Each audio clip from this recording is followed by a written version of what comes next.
Hello friends, तर आम्ही गेलो होतो राघवला घेऊन कामोठ्यामध्ये देवीचं दर्शन घेण्यासाठी, जिथे आम्ही राहतो तिथल्या मंडळांमध्ये.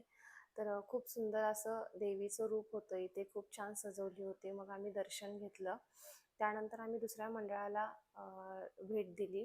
तिथे पण खूप छान डेकोरेशन केलं होतं, डीजे वगैरे चालू होता दांडियाचा. पावसामुळे खूप चिकचिक झालं होतं, त्यामुळे गर्दी थोडीफार कमी होती. त्यानंतर राघव काहीतरी मला ते ओढून घेऊन जात होता तिकडे. तर त्याला जायचं होतं, त्या पाळणा वगैरे होता तिथे. त्यानंतर त्याने मस्त गाडीमध्ये बसून राईड एन्जॉय केली. थोडा वेळच बसला, पण खूप छान एन्जॉय केला त्याने. त्याला तिथे जायचं होतं, त्यामुळे तो मला ओढून नेत होता. त्यानंतर आम्ही दुसऱ्या देवीच्या मंडळाचं दर्शन घेतलं आणि मग लास्ट आम्ही मस्त आईस्क्रीम खाल्लं. तर राघव आईस्क्रीम खूप एन्जॉय करत होता, देतच नव्हता. त्याला दोन्ही आईस्क्रीम हवे होते, ज्यूस पण आणि आईस्क्रीम पण. असं आम्ही एन्जॉय केला. थँक्यू.